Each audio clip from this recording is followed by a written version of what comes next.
Hello everyone. நம்ம என்ன பார்க்க போறோம்னா சப்ளை டியூப் பவர் எப்படி எடுத்து பார்க்க போறோம்.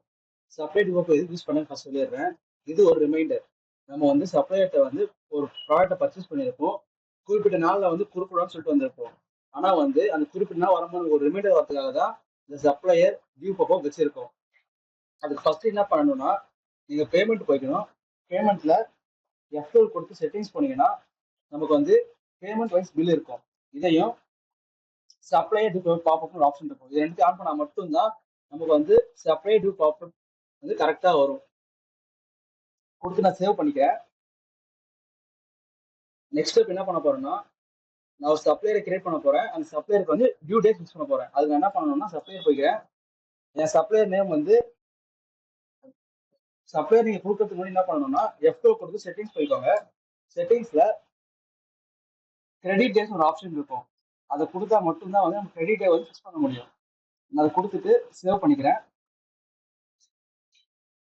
இப்போ நான் வந்து அந்த சப்ளையர் நேம்ல ரவி கொடுத்துக்கிறேன்.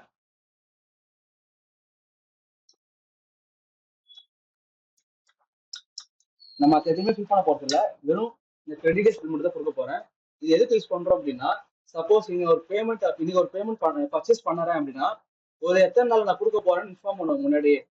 இப்ப ரவின்றது சப்ளையர் அவர்கிட்ட ஒரு ப்ராடக்ட் பர்ச்சேஸ் பண்றேன். இப்ப நான் வந்து 2 கொடுத்தேன்னா அதை அடுத்த 2 நாளுக்குள்ள வந்து அவரோட கிரெடிட் வந்து பே பண்ணணும். நான் 2 கொடுத்துருக்கேன். கொடுத்து சேவ் பண்றேன் F1 கொடுத்து. இப்போ என்ன பண்ணிருக்கேன்னா ஒரு சப்ளையரை கிரியேட் பண்ணிருக்கேன். அவருக்கு வந்து கிரெடிட் டே ஃபிக்ஸ் பண்ணிட்டேன். நெக்ஸ்ட் ஸ்டெப் என்ன பண்ண போறேன்னா பர்ச்சேஸ் பண்ண போறேன். இப்போ பர்ச்சேஸ் போறேன். பர்ச்சேஸ்ல ரவி சூஸ் பண்ணிக்கிறேன். நீங்க பாத்தீங்கன்னா டூ டேட் வரும். இதுதான் வந்து அவரோட டியூ டேட். நம்ம கிரியேட் பண்ண ஃபிக்ஸ் பண்ணதெல்லாம் இங்க வந்துருச்சு. அடுத்து என்ன பண்ண போறோம்னா பாப்அப் வருது செக் பண்ணணும். அடுத்தது அதெல்லாம் என்ன பண்றேன்னா டேட்டை மட்டும் பில் பண்ண பர்ச்சேஸ் பண்ண முன்னாடியே போட்டுக்கிறேன். நான் 23 கொடுத்துக்கிறேன். கொடுத்து என்டர் பண்ணிக்கிறேன். இங்க ஏன் கிரெடிட்ல கொடுக்குறோம்னா நம்ம வந்து கிரெடிட் பாப்பா ஒருத்தர் செக் பண்ண போறோம். நான் வந்து கிரெடிட்ல கொடுத்துருக்கேன். அடுத்து வந்து இன்வாய்ஸ் நம்பர் கொடுத்துக்கோங்க. அதே மாதிரி இன்வாய்ஸ் டேட்டும் சேம் டேட் கொடுத்துக்கிறேன். 23 கொடுத்துக்கிறேன். இப்போ நான் ப்ராடக்ட் போட போறேன். நான் போட ப்ராடக்ட் வந்து ஆயில் போடுறேன். ஆயில் வந்து ஒரு 20 போடுறேன் பர்ச்சேஸ்ல. இப்போ வந்த அமௌண்ட் இங்க போட்டுட்டு சேவ் பண்ணி பர்ச்சேஸ் சேவ் பண்ண போறேன்.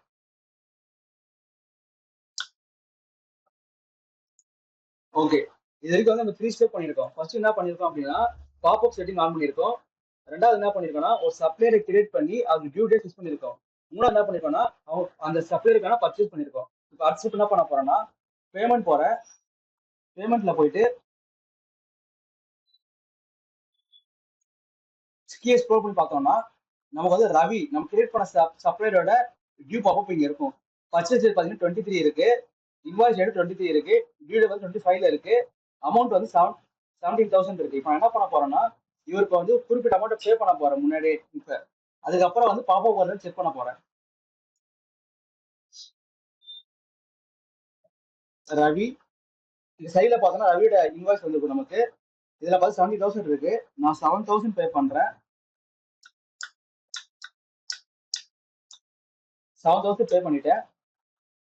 பேமெண்ட் சக்சஸ்ஃபுல் வந்துச்சு. ஓகே கொடுத்துட்டோம்னா திருப்பி கீழே பார்த்தோம்னா ஸ்க்ரோல் பண்ணி கீழே பார்த்தோம்னா ரவில வந்து பார்த்தோம்னா வெறும் 10,000 தான் இங்க இருக்கும். இப்போ நான் என்ன பண்ண போறேன்னா அடுத்து லாக் அவுட் பண்ணி லாகின் பண்ண போறேன். பாப்பா வருதா இல்லைன்னு செக் பண்ண போறேன். லாக் அவுட் பண்ணிட்டேன். இப்போ லாகின் பண்றேன்.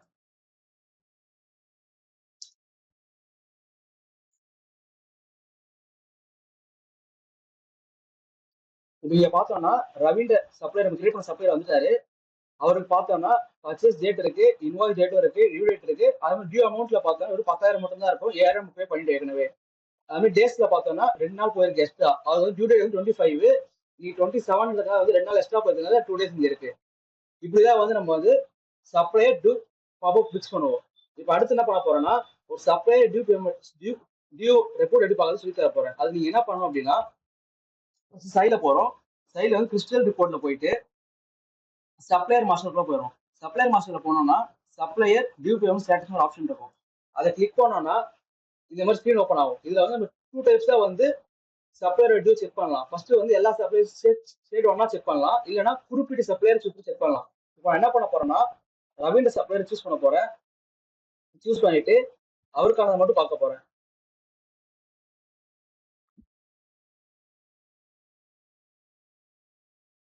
இங்க பார்த்தோம்னா பர்ச்சேஸ் நம்பர்ல பார்த்தோம்னா 34 இருக்கு, பர்ச்சேஸ் டேட் 23, சப்ளையர் நேம் வந்து ரவி, இன்வாய்ஸ் நம்பர் வந்து 7 இருக்கு, அதே மாதிரி இன்வாய்ஸ் டேட் வந்து சேம் 23 இருக்கு, டியூ டேட் 25 இருக்கு, பேலன்ஸ் எவ்வளவு இருக்கோ அது வந்துருச்சு. இப்படிதான் வந்து நம்ம வந்து டியூ ரிப்போர்ட் செக் பண்ணுவோம். நான் உங்களுக்கு வந்து இந்த எக்கான 2 சொல்லி கொடுத்துருக்கேன். ஒன்னு வந்து சப்ளை டியூ பவர் சொல்லி கொடுத்துருக்கேன். அதுக்கப்புறம் வந்து அதை ரிப்போர்ட் பார்க்க சொல்லி கொடுத்துருக்கேன். That's all. தேங்க்யூ.